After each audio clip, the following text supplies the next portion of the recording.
So what's up guys, so guys welcome है हमारी आज की वीडियो के अंदर। आज की वीडियो के अंदर हम बात करने वाले हैं न्यूजीलैंड स्टडी वीज़ा के लिए। अगर आप भी न्यूजीलैंड स्टडी वीज़ा अप्लाई करना चाहते हैं, आप करने वाले हैं, आप प्रोसेस के अंदर हैं या आप अप्लाई कर चुके हैं, इस वीडियो को एंड तक देखना।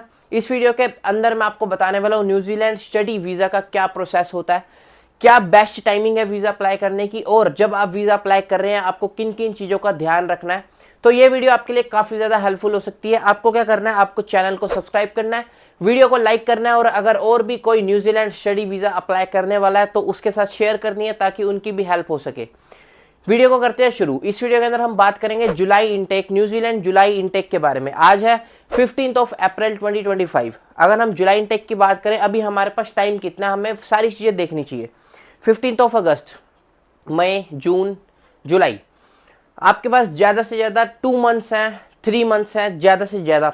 अगर अभी तक आपने अप्लाई नहीं किया है जुलाई इनटेक के लिए, सो अब ये आपके लिए, आप कह सकते हैं, डेडलाइन हो सकती है। अगर आपने और थोड़ा सा डिले किया तो हो सकता है आपको वीज़ा ना लगे, आपकी रिजेक्शन आ जाए। बिकॉज देखो क्या होता है ना, वीज़ा का पहले हम प्रोसेस समझते हैं। प्रोसेस क्या होता है, सबसे पहले हमें ऑफर लेटर के लिए अप्लाई करना पड़ता है कॉलेज के लिए। न्यूजीलैंड के अंदर आप जोन से भी कॉलेज के अंदर जाकर पढ़ाई करना चाहते हैं, बैचलर्स करना चाहते हैं, मास्टर्स करना चाहते हैं, उसके लिए आपको एक कॉलेज सिलेक्ट करना होता है, एक यूनिवर्सिटी सिलेक्ट करनी होती है। उसके अंदर आपको अपनी एप्लीकेशन डालनी होती है और ऑफर लेटर का इंतजार करना पड़ता है।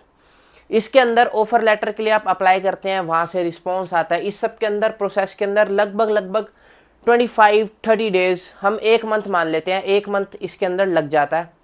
उसके बाद हम क्या करते हैं, जब हमारा ऑफर लेटर आ जाता है उसके बाद हम अपने फंड्स अरेंज करते हैं।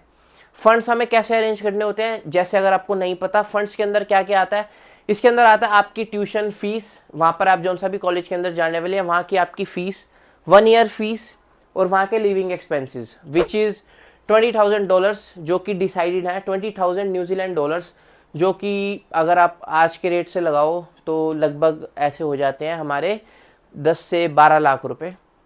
और आपकी जो से फीस आती है वो एवरेज फीस होती है आपकी 30,000 35,000, डिपेंड करता है आप कौन सी यूनिवर्सिटी, कौन से कॉलेज, कौन सी सिटी के अंदर जा रहे हैं। हम एवरेज ले लेते हैं 30,000 आपकी फ़ीस हो गई, 20,000 आपके लिविंग एक्सपेंसेस हो गई, तो आपको 50,000 to 60,000 न्यूजीलैंड डॉलर्स आपको शो करने होते हैं। वो आप कैसे शो कर सकते हैं, उसके बहुत सारे वेज होते हैं। आप चाहे तो एजुकेशन लोन ले सकते हैं, आप चाहे तो सेविंग अकाउंट में दिखा सकते हैं, आप चाहे तो एफडी के थ्रू दिखा सकते हैं, आप चाहे तो प्रोविडेंट फंड के थ्रू दिखा सकते हैं। बहुत सारे वेज होते हैं सबके लिए। पहली बात तो आप ये सारा प्रोसेस खुद नहीं करते, आप एक एजेंट की हेल्प लेते हैं ये सारा प्रोसेस करने के लिए। ये मैं आपको बता रहा हूँ कि आपको नॉलेज होनी चाहिए, क्योंकि ये बहुत कम लोग नॉलेज देते हैं। एजेंट्स आपको ये सब नहीं बताते, वो बस आपको कहेंगे ये चीज़ें दे दो, वो दे दो, बट हमें उसके पीछे का पता होना चाहिए। बिकॉज आफ्टर ऑल आपकी ही फाइल है, आपको पता होना चाहिए कि हाँ अगर एजेंट भी काम कर रहा है तो वो सही से कर रहा है या फिर नहीं कर रहा। सो ये सारे वेज होते हैं जिसकी वजह से मतलब जिसकी हेल्प से आप जो सा है अपने फंड्स को शो करते हैं। एंड इसके अंदर एक ट्विस्ट आता है, अगर आप सेविंग अकाउंट के अंदर अपने फंड शो कर रहे हैं, मान लो सेविंग अकाउंट में अपने पैसे डाल दिए, आपने शो कर दिया, तो भी आपकी रिजेक्शन आ सकती है। बिकॉज जब आप सेविंग अकाउंट में पैसे शो कर रहे हैं, एक तो आपके जो से पैसे हैं वो थोड़े से ओल्ड होने चाहिए, 3 मंथ्स ओल्ड वो कम से कम मिनिमम आपके सेविंग अकाउंट में होने चाहिए। ऐसा नहीं कि आपने आज ही पैसे डाले और आज ही आप वीज़ा अप्लाई करते हैं, ऐसा नहीं होता, आपकी रिजेक्शन आ जाएगी। 3 मंथ्स ओल्ड आपके फंड्स होने चाहिए, और उसके पीछे उसका एविडेंस होना चाहिए, वैलिड एविडेंस कि वो पैसे कहाँ से आए। ये नहीं क्योंकि 50 लाख रुपए, 30-40 लाख रुपए अरेंज करने एकदम सेविंग अकाउंट में डल जाएंगे एक ही दिन के अंदर, तो वो सस्पिशियस हो जाता है कि हाँ भाई पैसे कहाँ से आए। तो उसके लिए आपको अपनी ITR शो करनी पड़ती हैं। ITR जिसे नहीं पता, इनकम टैक्स रिटर्न। अगर जो भी आपका स्पॉन्सर है, आप खुद अपने स्पॉन्सर है या फिर आपके पेरेंट्स स्पॉन्सर है, उनकी ITR, इनकम टैक्स रिटर्न, वो जितनी ज़्यादा होगी उतने ज़्यादा आपके चांसेस बढ़ जाते हैं आपका वीज़ा आने के। तो ये बहुत सारे टाइम होता है इसके अंदर भी। अब अगर आप सेविंग अकाउंट में शो कर रहे हैं, आपने आज पैसे डाले, तो आपको 3 महीने का तो पहले वेट करना पड़ेगा अपने फंड होल्ड करने के लिए। उसके बाद उसका एविडेंस देना पड़ेगा। एविडेंस लाइक अगर आपने कोई प्रॉपर्टी सेल करी है तो आपको उसकी सेल डेट दिखानी पड़ेगी, आपने कुछ और सेल किया है तो आपको वो सारा एविडेंस दिखाना पड़ेगा कि वो पैसा आया कहाँ से। अगर आप इन सारे चक्कर्स में नहीं पढ़ना चाहते, इन सारे चक्कर के अंदर नहीं पढ़ना चाहते कि हाँ 3 महीने ओल्ड करो, एविडेंस दिखाओ, ITR दिखाओ, ये दिखाओ, वो दिखाओ, तो आप क्या कर सकते हैं, आप एजुकेशन लोन ले सकते हैं। एजुकेशन लोन क्या होता है, एजुकेशन लोन होता है कि आप एक बैंक आपको स्पॉन्सर कर देता है, आपकी सारी फीस, आपके लिविंग एक्सपेंसेस बैंक स्पॉन्सर करता है। जब आपका सारा कुछ बैंक स्पॉन्सर कर देता है तो आपको फिर खुद से नहीं दिखाने पड़ते वो। इवन अगर आप खुद से भी थोड़े बहुत दिखा दें और बैंक से थोड़े बहुत ले लें तो आपकी फ़ाइल बहुत ज़्यादा स्ट्रॉन्ग हो जाती है और आपके वीज़ा आने के चांसेस तो बहुत ही ज़्यादा हो जाते हैं, लगभग 100% ही चांसेस हो जाते हैं। अगर आप सेविंग अकाउंट में शो कर रहे हैं, एफडी के अंदर शो कर रहे हैं, विद आप एजुकेशन लोन भी उसके अंदर ऐड ऑन कर रहे हैं, तो 100% चांसेस हो जाते हैं आपके वीज़ा आने के। इस तरीके से पहले हम ऑफर लेटर मंगाते हैं, फिर हम अपने फंड्स अरेंज करते हैं। इसके अंदर मान लो 1 मंथ आपका ऑफर लेटर आने में लग गया। फिर अगर आप पहले से इन सारा चीज़ों का फंड्स वगैरह का देख के चल रहे हैं तो मैं मानता हूँ कि फ़ंड्स आप अरेंज कर लेंगे। नहीं कर सकते तो फिर आप समझ सकते हैं कितना टाइम लगने वाला है फ़ंड्स को अरेंज करने के अंदर। ये बात हो गई, फ़ंड्स अरेंज है हमारे, ऑफ़र लेटर आ गया। अब हमें फ़ाइल डालनी है। उसके लिए क्या क्या चाहिए होता है? उसके लिए आपकी पुलिस वेरिफिकेशन चाहिए होती है। डॉक्यूमेंट्स मैं आपको बता रहा हूँ कौन से मेन चाहिए होते हैं। पासपोर्ट चाहिए होता है, आपके एकेडमिक्स, अगर आप बैचलर डिग्री के लिए जा रहे हैं आपकी 10th की मार्कशीट, 12th की मार्कशीट। अगर आप मास्टर्स के लिए जा रहे हैं तो आपको बैचलर्स की मार्कशीट, उसके साथ आपको इंग्लिश प्रोफिशिएंसी का एग्ज़ाम, आईएलटीएस, पीटी, इसमें से आपने कुछ भी दिया हुआ है तो आपको वो दिखाना पड़ता है। आपको साथ में अपने फंड शो करने पड़ते हैं, साथ में आपको स्टेटमेंट ऑफ पर्पस एसओपी दिखानी होती है, और भी जितने डॉक्यूमेंट्स हैं वो सारा कुछ मिला के, बेसिक डॉक्यूमेंट्स, आधार कार्ड, पैन कार्ड, स्पॉन्सर्स के लेटर, बहुत सारे डॉक्यूमेंट्स होते हैं वो आपके एजेंट जिससे भी आप लगवा रहे हैं, सो वो सारा वो अरेंज करता है। तो बट इन सारी चीज़ों को अरेंज करने में टाइम लगता है। अब जैसे कि मैंने आपको वीडियो की स्टार्टिंग में कहा, इट्स ऑलरेडी 15 अप्रैल 2025। अगर आप जुलाई इनटेक के लिए अप्लाई कर रहे हैं तो क्या होगा आपको, अगर आप आज से अप्लाई कर रहे हैं, मैं मान रहा हूँ कि आप आज से ही अप्लाई कर रहे हैं, अगर आप पहले से कर रहे हैं तो ठीक है, वेल एंड गुड, अगर आप फाइल लगा सकते हैं तो बहुत बढ़िया। अब आप आज से अरेंज कर रहे हैं, पहले अब आप ऑफर लेटर अप्लाई करेंगे। मई के अंदर आपका ऑफर लेटर आएगा, मिड ऑफ मई या फिर एंड ऑफ मई। उसके बाद अब मैं मानता हूँ कि चलो आपके फंड्स रेडी हैं, ओल्ड वगैरह हैं, सब है आपने। अब अगर आप एजुकेशन लोन के लिए अप्लाई करते हैं, education loan minimum to minimum 1 month का टाइम लगता है एजुकेशन लोन अप्रूव होने में। उसके बाद भी कई बार होता है कि अप्रूव नहीं होता, रिजेक्ट भी हो जाता है, सो उसका एक अलग टाइम लगता है। उसके बाद फिर आप अप्लाई करेंगे।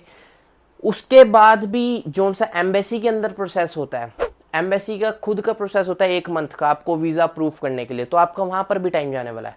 सो अगर आपका जुलाई के अंदर आपका कॉलेज स्टार्ट है, अगर आप आज से फाइल लगानी शुरू करेंगे तब जाकर भी मुश्किल से आपका उस टाइम तक वीज़ा आ पाएगा, बहुत ज़्यादा मुश्किल से। सो मेरा कहने का मतलब है इस वीडियो के अंदर, अगर आप जुलाई इनटेक के लिए जाने वाले हैं, अप्रैल मतलब ये पूरा मंथ आप ले लो, this is the last month जिसके अंदर आप अपना वीज़ा अप्लाई कर सकते हैं। मतलब वीज़ा आप एम्बेसी के अंदर लगा दीजिए, वहाँ तक का पूरा प्रोसेस आपको इसी मंथ के अंदर करना पड़ेगा इफ़ यू वांट कि आपका जुलाई इनटेक के अंदर वीज़ा आ जाए। अगर आप नहीं कर सकते, आप मान लो कि अभी आप नहीं कर सकते, आप 1 महीने बाद, 2 महीने बाद लगाने का सोचेंगे वीज़ा, और आप सोचेंगे यार 10 दिन में मेरा वीज़ा आ जाएगा, नहीं आता भाई, बिल्कुल नहीं आता। जल्दबाजी के अंदर रिजेक्शन हो जाएगी।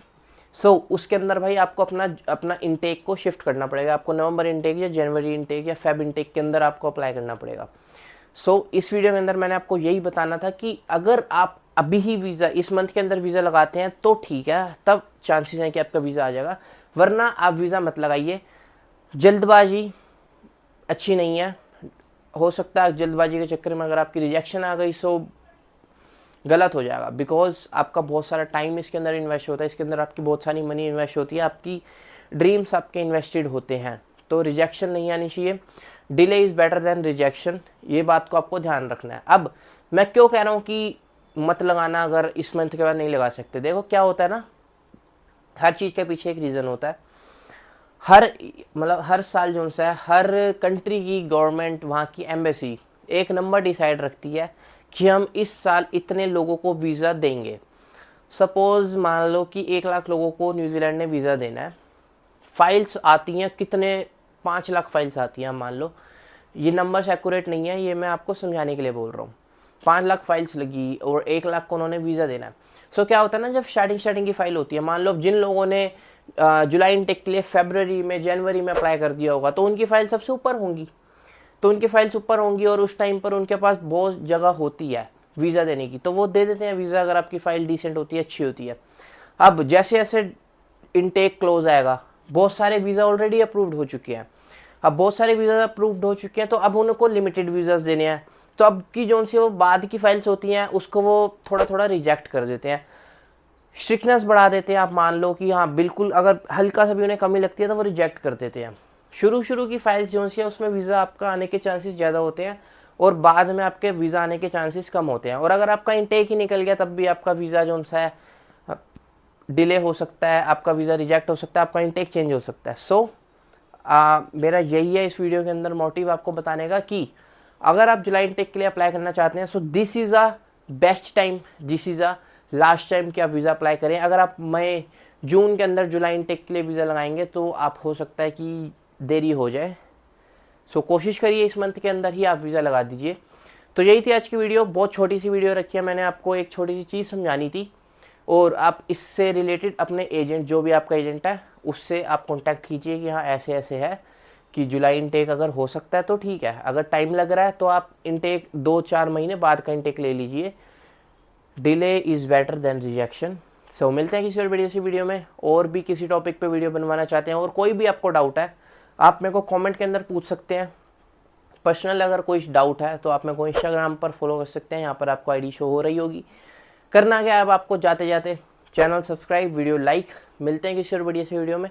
Till then bye bye. और अपडेटेड रहने के लिए सब्सक्राइब कर लेना। न्यूजीलैंड वीज़ा, ऑस्ट्रेलिया वीज़ा, अगर आप पीटी पढ़ना चाहते हैं तब भी। तो मिलते हैं किसी और बढ़िया सी वीडियो में। Till then bye bye.